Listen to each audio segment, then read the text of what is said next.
Hello, I am Femi Oke, your moderator for the next 1 hour. I'm so glad you're spending the 1 hour with us here at the World Food Programme USA. If you think about it, how many resources we have around the world, nobody, absolutely nobody should be hungry right now. The idea that we have a sustainable development goal to create zero hunger by 2030, SDG 2, it should be a reality, not a goal. But unfortunately, we're not there yet.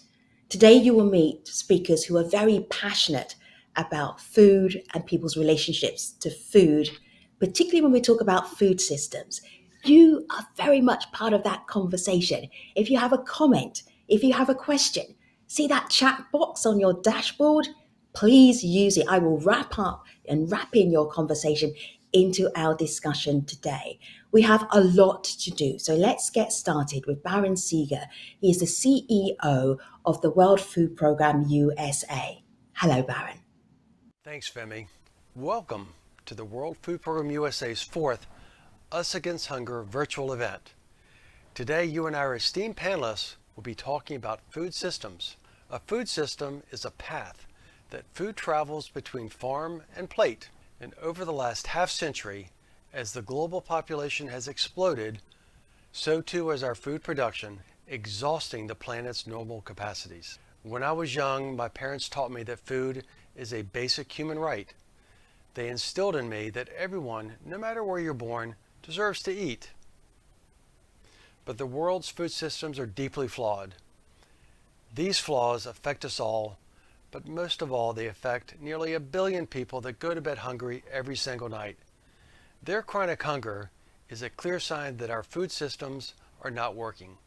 These families just can't access enough nutritious food because they can't afford it or because they're cut out of the food systems by geography, politics, or disruptions such as weather events or COVID. For 60 years, the UN World Food Programme has worked to repair, sustain, and improve food systems for the world's most at-risk people. It's so essential that we transform our food systems to become sustainable while also maintaining a strong global food supply chain. So today, you will hear from our distinguished panel on what can be done to make this transformation of our food systems happen and help us achieve zero hunger. So thank you and enjoy the discussion. Now, back over to you, Femi. Thank you, Baron. I have a confession to make. Whenever I use the phrase food systems, I'm talking to development people in the development field, having a conversation about development. But whether you use that phrase regularly or not, we are surrounded by food systems. Let's take a closer look at how they impact all of us.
So, Baron Seeger at the World Food Programme USA described today's panel as distinguished. Let's meet the panel. Hello, Martin. Hello, Andrew. Hello, Volli. So good to see you. I'm going to get you to introduce yourself to our audience. Tell them who you are, what you do, what you're bringing to the table. Martin, you start. Well, thanks very much, Femi, and a pleasure to be here.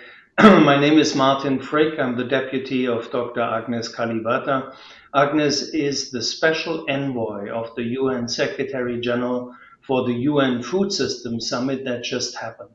I'm a diplomat for 25 years, a human rights expert, and one of the founding fathers, if you so want, of the UN Human Rights Council, which brought me in 2007 to the human face of climate change and really to climate justice. What you now see, and countries that did least for climate change are most affected, Mhm. including famines. And so from climate justice to climate, and from climate necessarily, I would say, to food, because food is our interface, the make or break for the SDGs. So good to have you on board, Martin. Also, great to have Andrew with us as well. Andrew, introduce yourself to our international audience and what are you bringing to the table? Well, thank you for being here. It's an absolute honor to be included with this distinguished panel and to be able to talk to everybody today. I am new to social justice activism, only been doing it since I was about 5 years old, thanks to some very socially aware parents. And a lesson plan for life that includes helping people as its priority. Many people know me from my TV work. I own a production company, a marketing business, and a hospitality company here in Minneapolis. Produced and starred in a series we did for MSNBC called What's Eating America, which really upped the ante for me.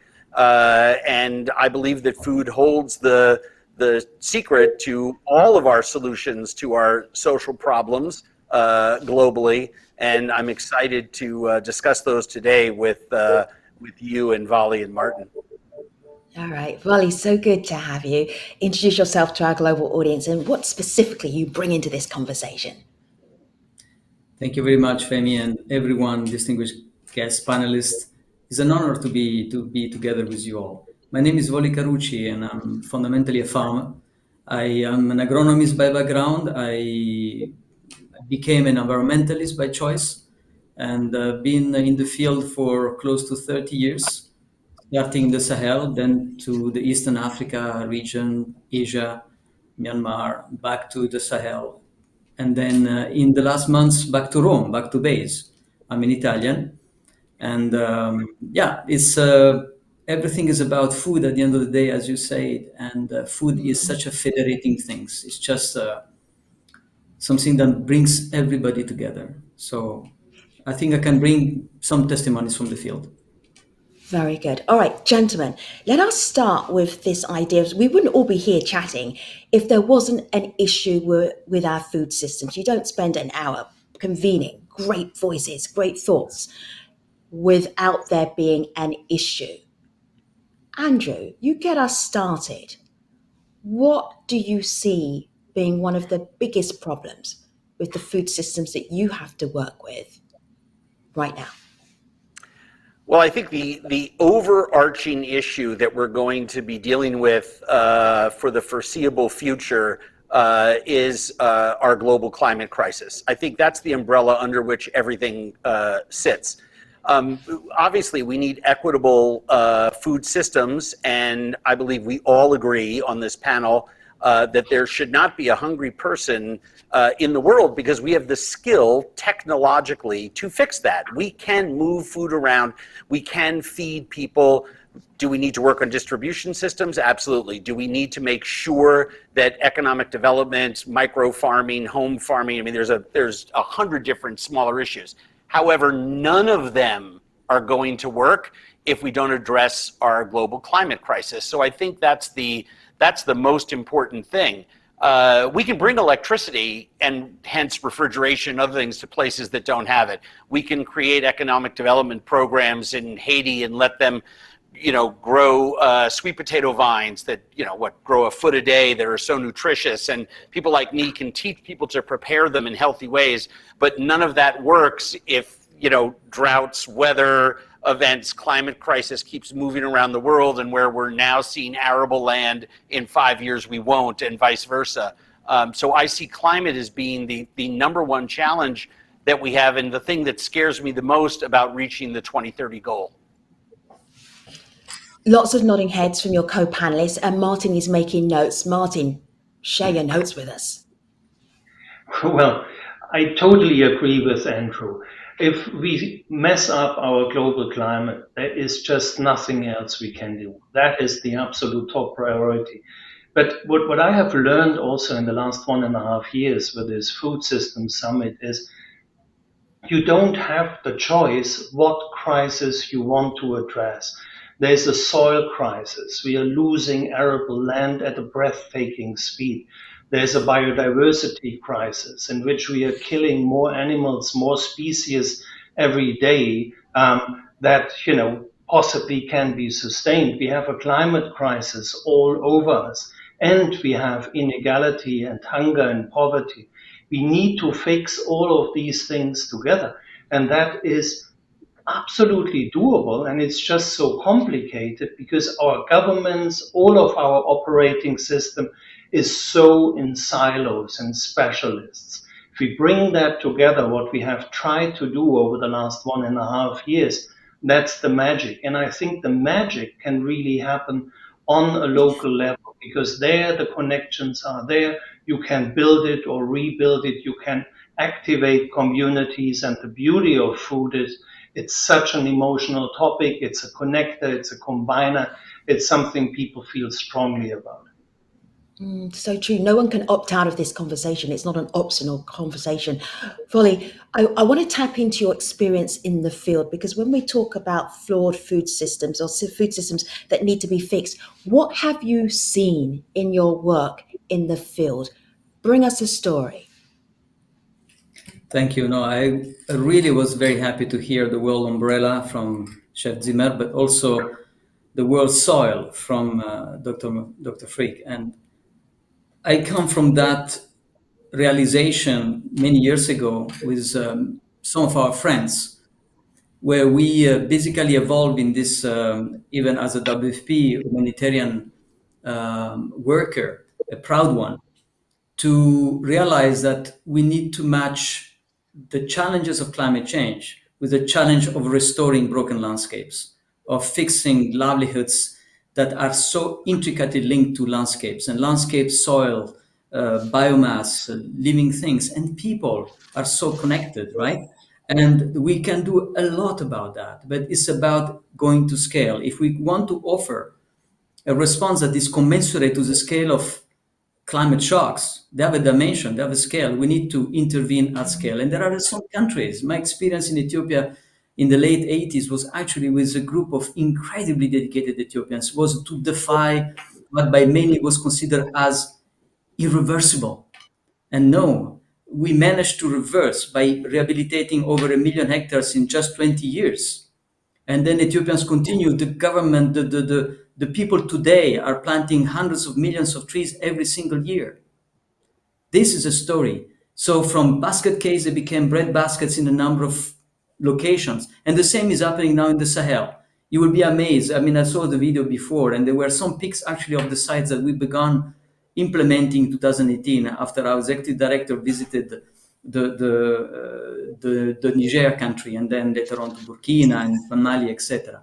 And it was amazing how just in 3 years, over 200,000 acres of completely crusted, degraded land was back to life, producing fodder, producing food, getting water tables replenished, home garden, over 1,000 home garden for women groups and youth, giving that energy. The youth has energy to get into jobs, green jobs, but also, to build on what Chef Zimmer said, get green diets, green minds, green businesses. We need to get there and get fast. But 60% of the population being below 25, that energy is unique. I'm talking about sub-Saharan Africa here. It's for the world. It's a recipe for everyone. But that is what the experience is telling me. These countries are not defeated. Those environments can produce food for schools, for better nourishment for children. And it is a call for partnership. It's amazing to see how partners are coming together to converge in some of these places. UNICEF, FAO, over hundreds of NGOs, and government institutions, local universities. Anyway, later on, maybe we can expand some of those. Andrew, you have been to Ethiopia. You understand the food chain there, food systems there from your experience, from your travels.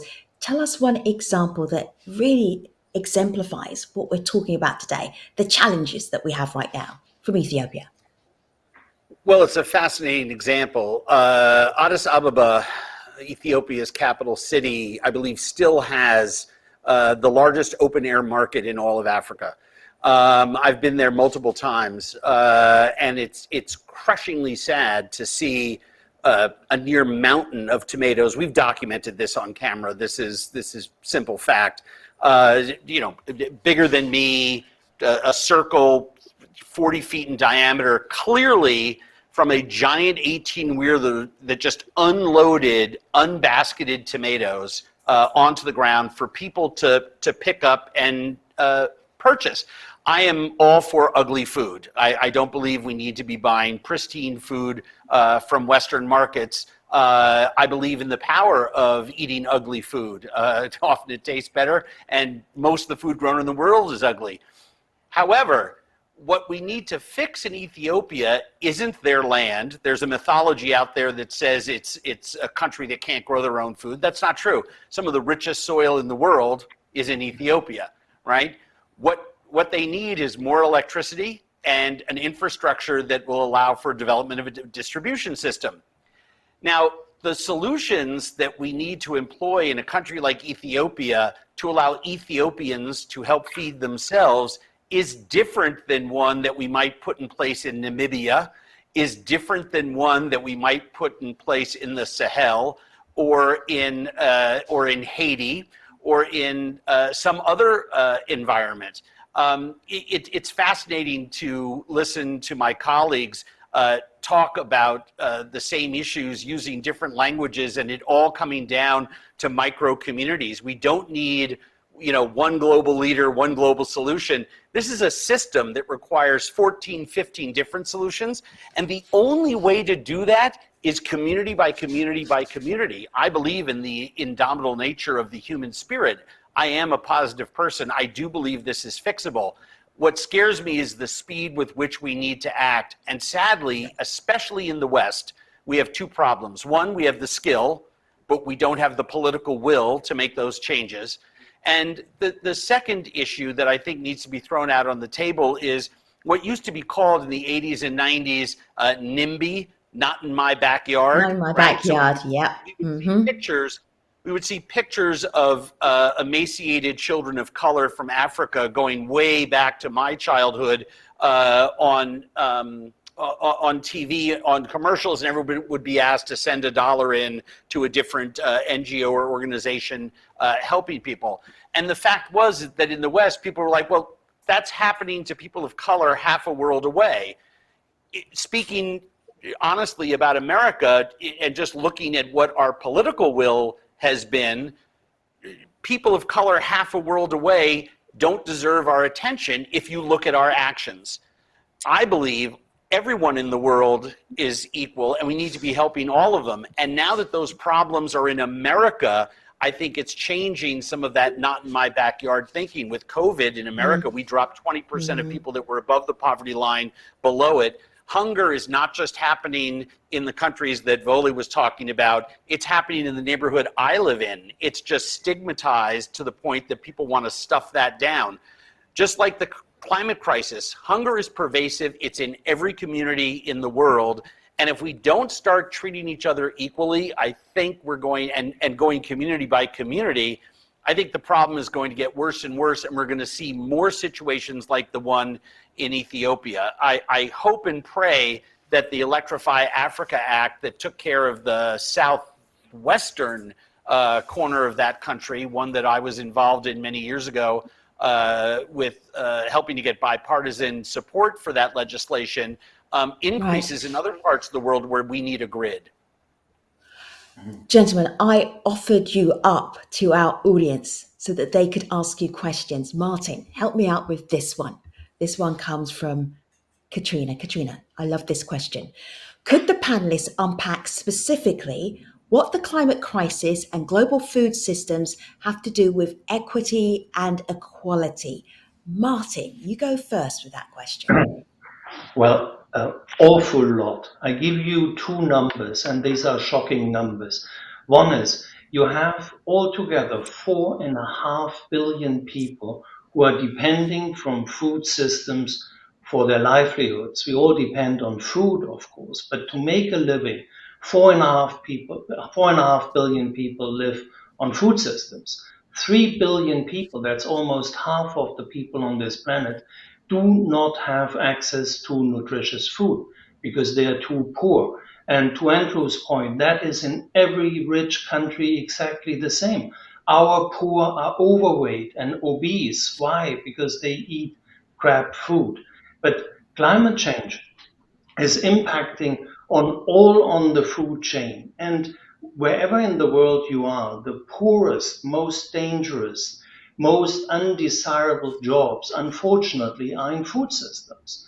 It's the fruit pickers, it's the people working in meat processing, and so on. So food is also a massive problem about equity. We don't pay enough to the people along the value chain. There are tremendous power imbalances between big companies and small people who basically have nothing else to sell than their labor.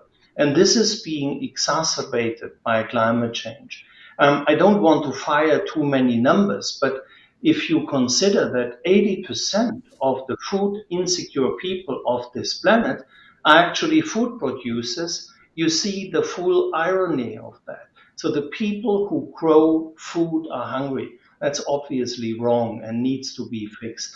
And climate change here is just exacerbating an existing situation. It makes it even more difficult, such as COVID, climate change. It's pushing people over the edge. And often it's, as they would say in the Arab world, it's the hair that breaks the camel's back. I agree with Martin 100%. I got to jump in here. I agree with Martin 100%, and everything he said is important.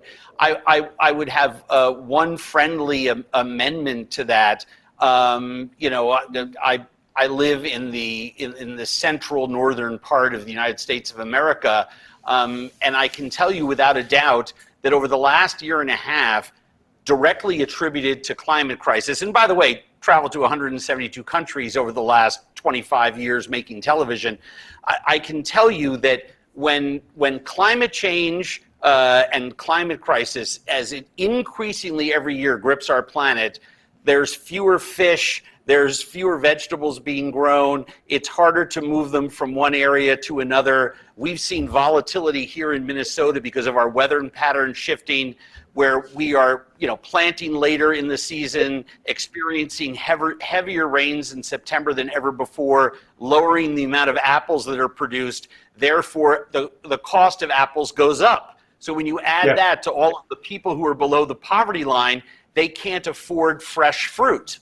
The largest oyster bed in the world was in Apalachicola, Florida, 40 years ago. Now they are producing 0 wild oysters, 0. Simply because the water has become too saline because of climate change. So consequently, you see oysters now costing 3-4 times what they did at the retail level, but because of the poverty issues, companies are still paying oystermen 1975, 1980 revenues. So it doesn't matter what business, what food product, or where in the world, we are seeing a class issue develop where those can afford to eat can eat because they can cope with the rising cost of food, and it becomes more and more expensive to feed the hungry. Panel, we have so many comments and questions for you about how do we fix this, some ideas. I want to run them by you. But first, let me give you and share with you, audience, one potential solution to help improve our food systems, make them more equitable. And that is the WFP Stop the Waste campaign. It's really simple. You take action so that you're not throwing away so much food. You're using your food more productively. The money that you save, it will be a lot, okay? The money that you save, you then donate to the World Food Programme USA. It's a win-win situation. Let's take a look at the campaign.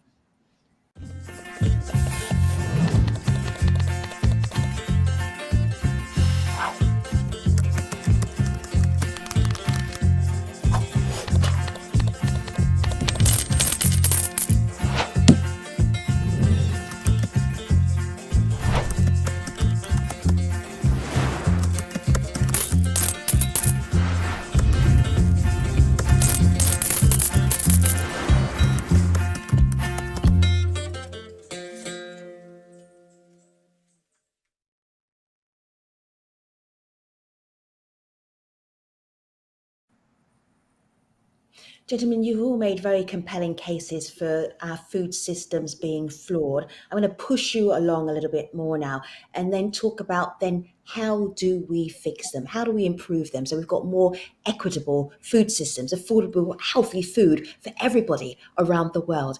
Volli, I'm going to start with a question for you. This question comes from Robert.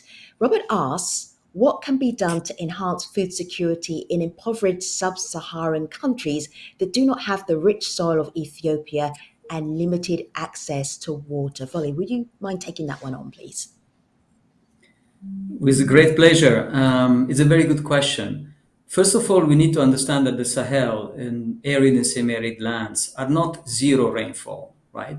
So at the end of the day, it's going to catch the water, catch the water if we can, is to trap it and deposit where you need it, and to safe dispose excess water that may come in torrential ways, because what also characterizes Sahel is little rain, but very badly distributed over time and space. They come down like a crack of the whip, and they tend to, in 3 or 4 good, useful showers, exhaust basically 70% of the rainy season.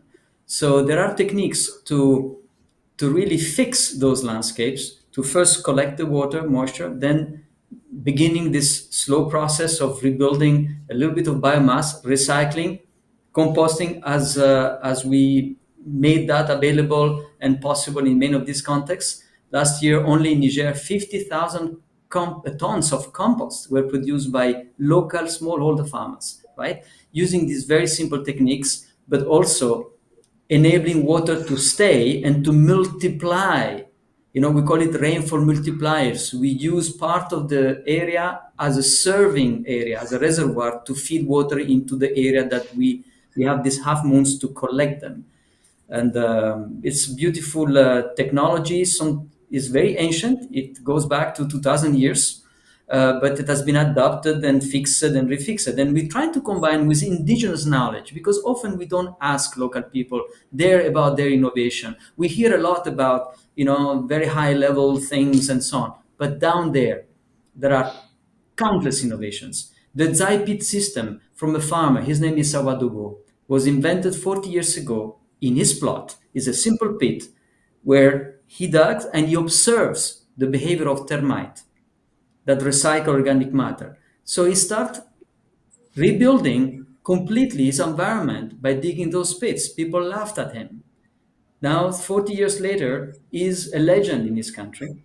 He's a champion of environmental sustainability. He won the award as a land award in 2019, and his technology is applied throughout Africa in all arid lands, okay, in hundreds of thousands of hectares. And we combined.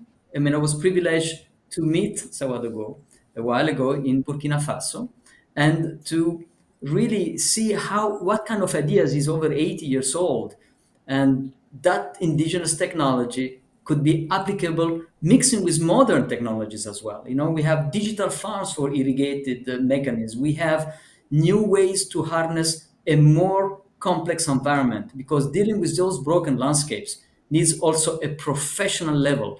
And I go back to the need to engage local universities, deploying those talents out there that can really tackle with local solution their problems. Okay, I'm getting very passionate about that. But you would be surprised to see some of the 170 students that got their Master 2 degree just in the last couple of years. What they were able to do in those communities by learning and getting their energy back. Gentlemen, I am not going to let you leave this conversation before you give me at least one each very concrete example of either solutions that you are seeing, that you're involved in, or that you feel are incredibly necessary to reform our food systems. Martin, would that be the Food Systems Summit? Is that part of the reform of our food systems? Will you talk about that a little bit? I think the idea of it, and I'm very happy that Volli mentioned Yakubu Savodogu, whom I met 10 years ago. And, you know, if there's one thing I can say, there's a YouTube video called The Man Who Stopped the Desert. It's about the man. Watch it. It's really fantastic to see. And, you know, this example is exactly answering your question. We need to empower the little people. We need to empower the people on the ground. So it starts by listening. What you just said, there are indigenous technologies which we have forgotten but can really help. If you think that 80% of the biodiversity we still have is on land managed by indigenous peoples, so obviously they have to teach us something. If you look at the wildfires in the United States and the western part of it, there is indigenous methodology to manage the forest that the fuel is not accommodating. So there is a lot to be learned, and it starts with the humbleness that you don't have the solution. And I personally also don't believe in the big techno fixes to solve humanity. It's in the many little solutions that are different and adapted. And on an individual level, nothing is more satisfying and gratifying than growing a bit of your food yourself. And there's always a space. It can be an old box, it can be the garden of your local church, whatever your reference frame is, you will always find a space to do a bit of gardening. And it's only good. There are examples of inner cities where people grow food just for fun and put it at the disposition of people who couldn't afford that. So there's a basket of apples. Help yourself. There's fresh vegetable, there's salad. And this is really hands-on helping people, and it's a lot of fun and brings communities together. So many conversations from our viewers. Thank you so much. Thank you for being part of the panel as well. Okay, this comment, I'm going to give this one to you, Chef. Jackie says, we have minimized food waste in our home, but when I go to a grocery store and see food being thrown out, I can't help but think the US has to change this policy and allow for food that can be donated. Thoughts, Andrew? Well, she's spot on. This is where we have the obvious skill to do it. That is a very, very simple solution. People have to remember, you know, my colleagues have talked about the extraordinary amount of food waste that goes on globally. Speaking for here in America, 40% of food is wasted. The vast majority of that is pre-consumer contact.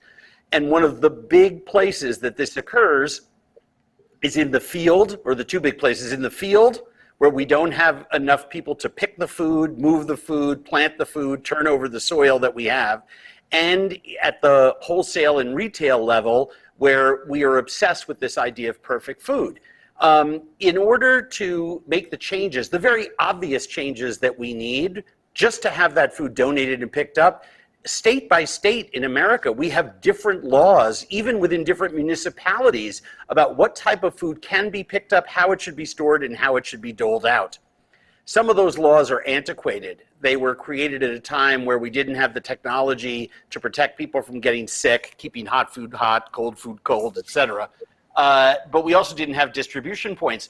We now have food rescue organizations. I'm on the board of several of them. And the good ones are trying to create a national, a system that can be replicated nationally, but we still need to change laws in this country to allow for those things to happen. A lot of those are municipal and statewide laws. It speaks to community. It's not that big swing that Martin was talking about, you know, ignoring. I'm with him 100%. Sure, Someone is going to come up with some sort of genius idea that, a small machine that can be planted everywhere. But we already have a very inexpensive plastic tower where people don't even need real soil to be grown, where we can recirculate gray water, and we can put that we have the financial capability of putting one of those in every single home around the world. We just don't have the political will to do it. It's absolutely shocking to me. I've started to use the phrase culinary genocide because I think by definition, if you have the solution and you're condemning people to poorer outcomes, I know that's a really scary word to use, but what other word is there to describe the almost criminal nature of ignoring these very, very simple solutions? I will tell you, at supermarkets, what is very, very, very important and an easy solution for people who want to get active is to simply write down a couple of notes of what they heard today on this panel and send it to their entire list on their email list, on their laptop, computer, phone, whatever you have, and send that in to your local politicians and demand change. Volunteer 1 hour of your time. It doesn't even have to be at a place. You can do it safely from your computer and help spread the message and start to be an advocate for change. If we don't make those small changes, community by community, starting in places like our supermarkets and with our municipal and statewide laws about food waste, we are going to be stuck in the same position that we're in a year, 2 years, 3 years from now, and that is absolutely petrifying to me. I'm just thinking, Volli, about the mission of the World Food Programme over the past 60 years. How are we and how are you today looking at improving food systems and making them more equitable? How important a part of your work is that? No, thank you for the question. It's a very important perspective to have. I think food systems bring, Dr. Frick said before, break silos, right? So we need to think, first of all, there is a mindset shift here, breaking silos. Food system is across the board. We can enhance food systems by even responding to the most severe emergencies. For instance, to give you an example, just last year, in spite of COVID, as an organization, thanks to the generosity of a lot of donors, including the US, in particular, I must say, we managed to buy around 2.1 million tons of food just by injecting in the market, in the local market, local regional markets, close to $1 billion. So this money was just this local and regional procurement effort from countries like Sudan, Uganda, South Africa, Tanzania, Nigeria, and many others, Ethiopia, even Niger. There are surpluses. It's helping small orders linked to markets. So we're trying now to improve the value chains, do value chain assessments, trying to understand markets better, and trying to get better prices at the level of the smallholders. That's one action. The second one is, as Chef Zimmern was saying, investing in integrated resilience packages with partners in those communities, community by community. At the end of the day, solutions are there at the very bottom. Having dialogues, having at least 3 or 4 key activities that relieves hardships. You can't believe the amount of hardships, particularly on the shoulders of women. People tend to forget these 2 big categories, youth and women. Okay, they are the pillars of our food system sustainability, and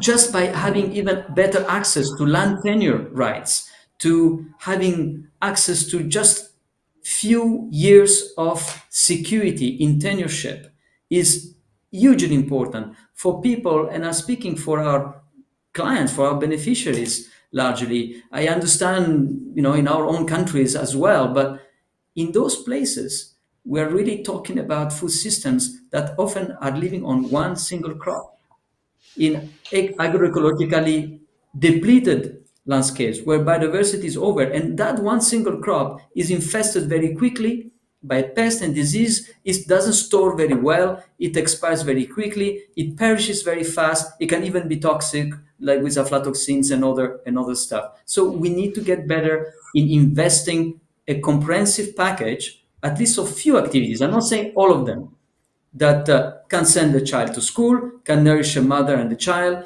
can fix those broken landscapes, as with some of these very simple yet not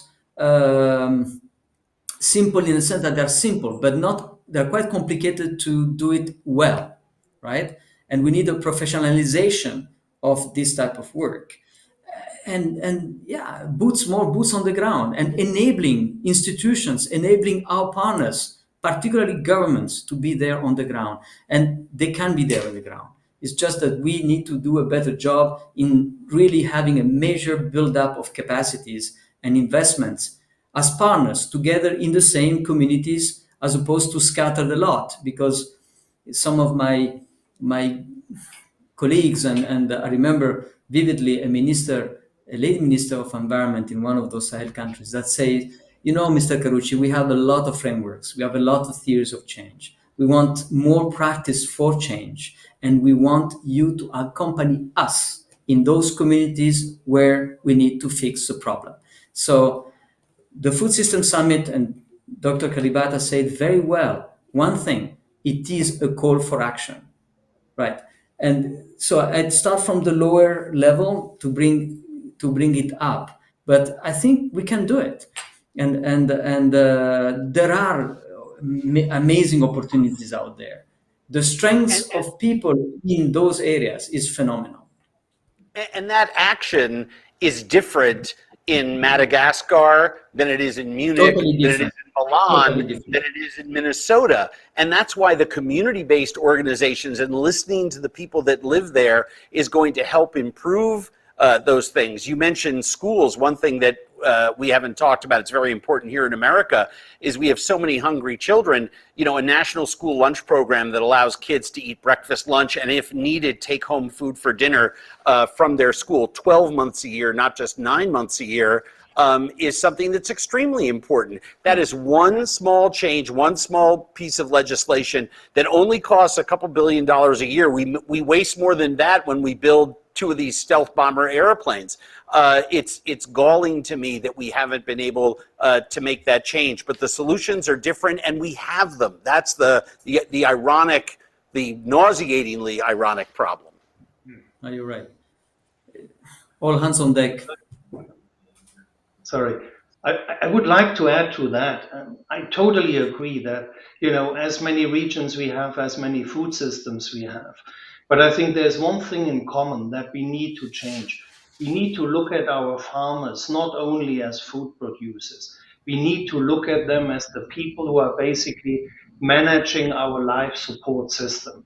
And if you were in the International Space Station and somebody would fiddle with the water filtration system or with the oxygen, the CO2 scrubbing, you would immediately stop. Well, these people are our farmers. And if we start to honor that, and maybe also honor in a financial sense, if they are doing the right agricultural practices, and we start see them as water managers, as firemen and women who basically prevent forest fires, as biodiversity stewards, as atmospheric managers keeping climate change in check, then we would have a totally different relationship, and we would mobilize a lot more money to actually these production systems, as they are totally vital.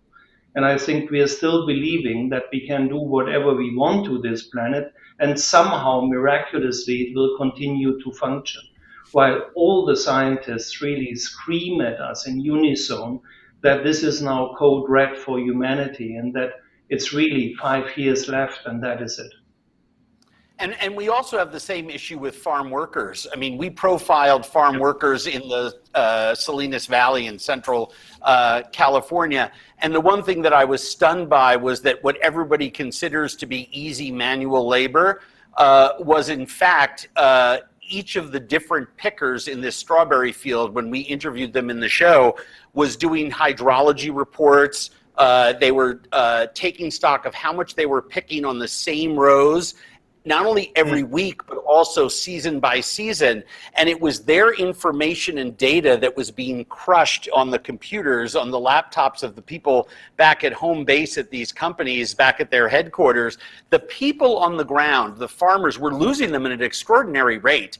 And if we don't start bringing more people, at least into this country, who understand how to farm, and if we continue to look at food and farms that are raising food and for human consumption, sadly we classify those in America as specialty crops, we're going to keep perpetuating this cycle of diminished value.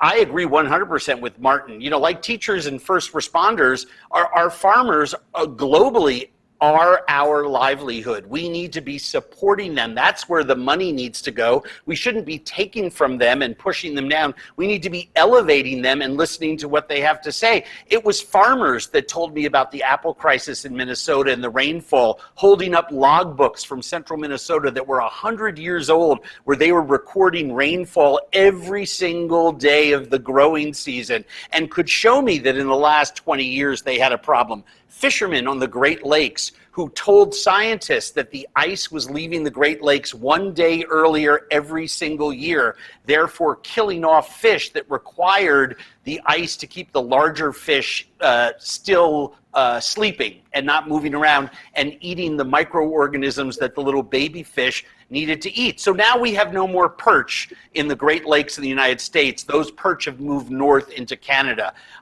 We are absolutely in possession of the knowledge, and we have to support the people that have it, and those are our farmers. In the final 15 minutes of our conversation, our audience is already taking us in this direction. What can we do? What is the call to action? So there are lots of what can we do questions. Let me start with this one. I'm going to put this one to all of you, gentlemen. So I want you all to chip in. It's from Anne-Marie. Thanks for the question, Anne-Marie. There seems to be a dilemma in the food supply system.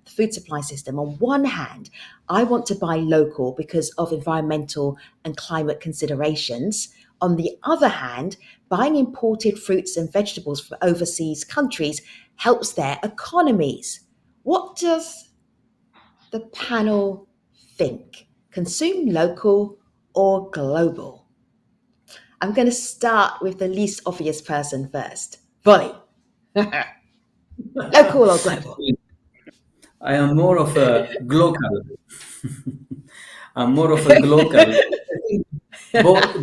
Both need to be connected. I mean, I just came across 2 weeks ago a company that does biscuits. I'm not going to advertise for that company, but it's connected. Is the cocoa that is part of the biscuit is connected to an association in Ghana and in Ivory Coast that actually makes it organic, have a fair price, and it is environmentally savvy on other things. So it's that kind of thing that we are seeing. It's like now the palm oil not from plantations that are flattening Indonesia forests, right?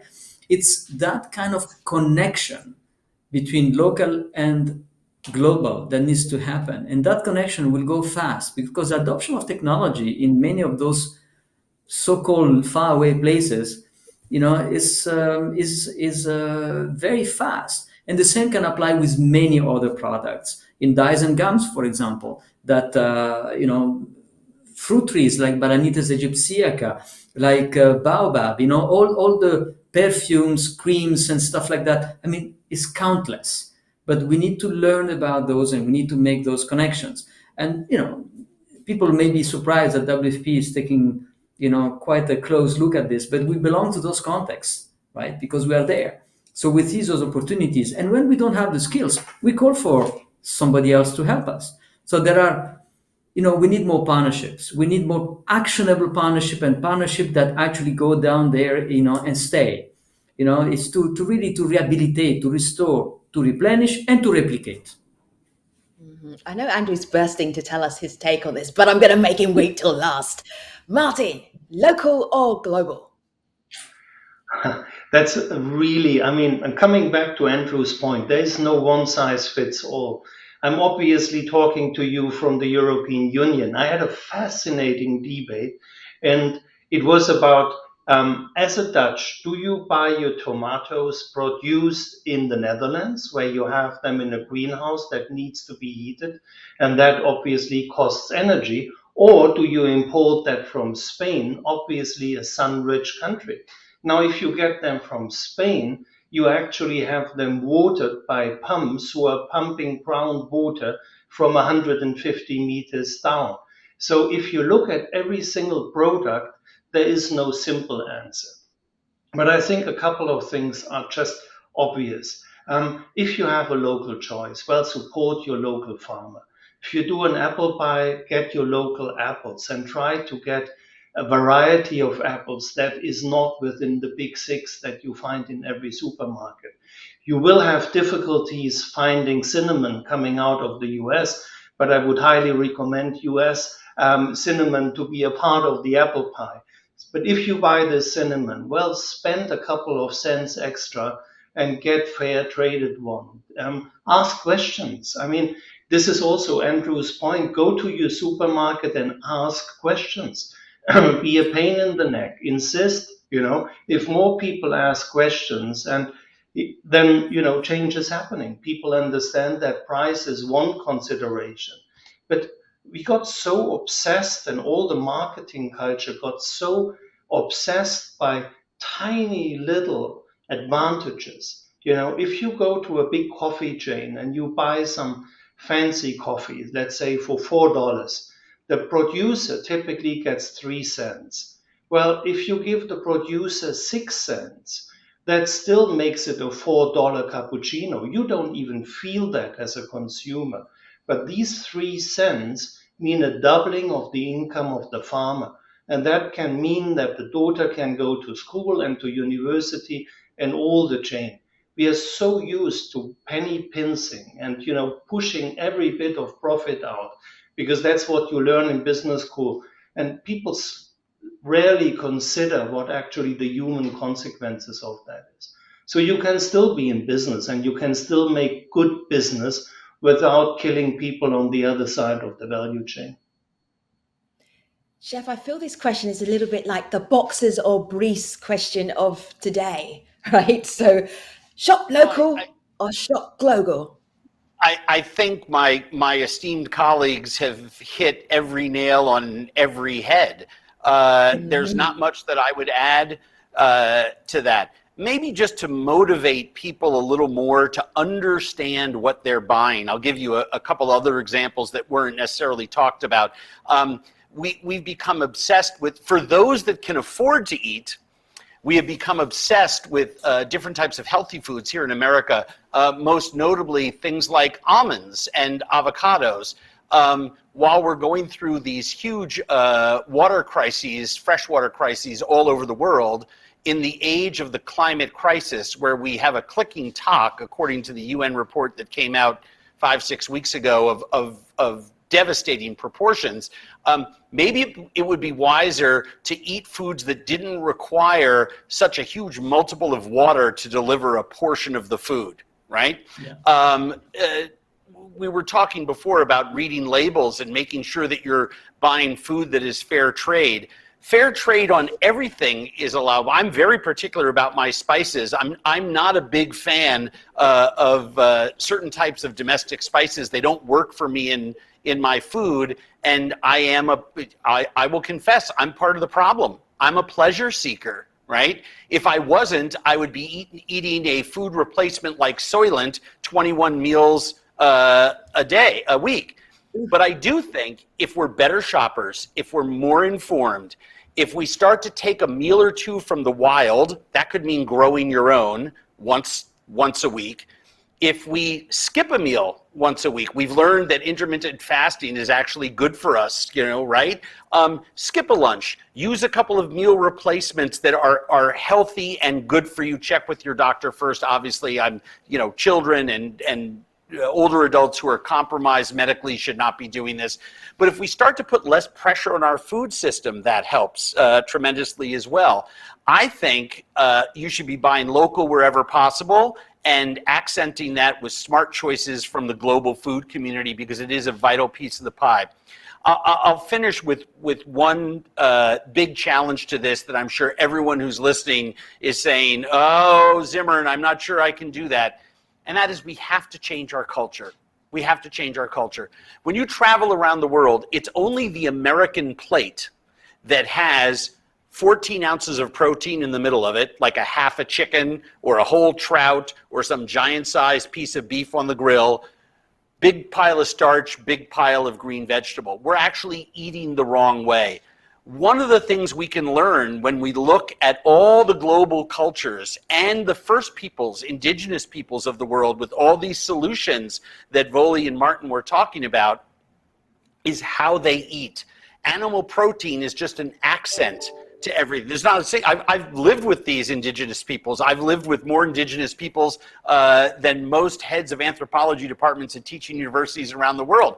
Animal protein is an accent to the food that's put in there. They are eating locally. They are eating micro-seasonally. And guess what?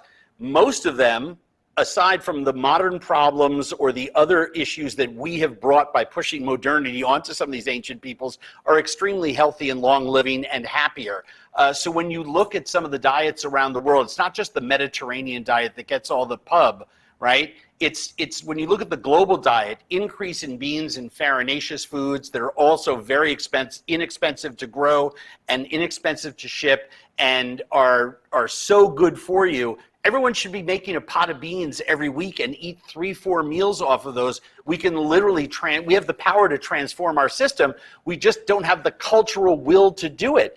We have to, and again, I'm part of the problem. I fetishize, as part of my job, I can be seen as fetishizing food that is for the rich, that is too food focused for people who are hobbyists or who can afford to do it. And what I'm trying to change is lowering that and increasing the amount of one bowl meals, humble meals. We've just posted a bunch of stuff on my Instagram about, you know, lentil soups and bean soups and things that you can make big pots of and live off of inexpensively. Things that I learned by eating in foreign countries. So we have to open our eyes and ears and we have to read those labels. We live in 2021. We can't just shut the door on bringing in fruits and vegetables from overseas, but we can do it smartly and buy from, look at the fair trade coffee issue. It's been very beneficial in the fincas, the farms. I have to say, we've got a lot of applause on the chat section for Martin saying, well, you're already paying over $4 for a cup of coffee. Pay a couple of cents more and buy fair trade. And there was a standing ovation to your coffee remark. All right, gentlemen, just to recap, the future of hunger and food systems, that connection, making our food systems more equitable, more affordable. I will give you 1 minute each and not a second more for your call to action. Martin, what is yours? It's a very simple one. Cook for your friends. Don't eat alone. Invite people. Take time and love to prepare because it connects you. It's good for your health. It's good for your mental health. And it's good for the planet. And it's just a very, very human thing to do. Volli, what is your call to action as part of the WFP? Is to invest in those places where people may think it's not perhaps worth investing. Actually, it is the first area that will demand our collective support. We have hundreds of millions of people, as Martin was saying before, that are waiting for a partnership, a relationship, and a learning, for what Zimmern was saying. We need to learn from them as much as the other way around. But stay and invest in food systems, linking the dots. And that's basically all. Those areas can be rewarding, can regreen, can produce food for the planet for a very long time. As WFP, we are committed to make our role. I would insist that people memorize what my two colleagues just said. We all win when we all win. It is worth investing in other people. And obviously, I have based my entire career on what Martin said, expanding our table. As my friend Chef Jose Andres always says, we need bigger tables. I think the one thing that I would add is we have to be awareness raisers and advocates in our community. I was thrilled to hear everybody applauded what Martin had to say. I want everyone who's passionate about those issues to spread the word that there's fair trade, not just in coffee, but in a whole list of thousands of ingredients around the world, from olive oil to asparagus to plums from Chile and Paraguay. So I would encourage people to spread the news to everyone they can and encourage all of their community to be an advocate for change. Andrew, Martin, Volli, I have just experienced the best hour of this week, and I've had a pretty exciting week. Thank you so much for your time, for being part of this WFP USA virtual conversation series. Really appreciate you. We were making notes. Audience, I really appreciate your questions, your comments, for following us for the last hour. If you take a look at your email box, your inbox, quite shortly you should get a very brief survey. I know you get so many surveys. This one's a very brief one. Give us some feedback. What did you like about this conversation? Any thoughts about this conversation? Please share them in the brief survey. And now my job is done. Thanks for spending an hour with the WFP USA. Take care, everybody. See you next time.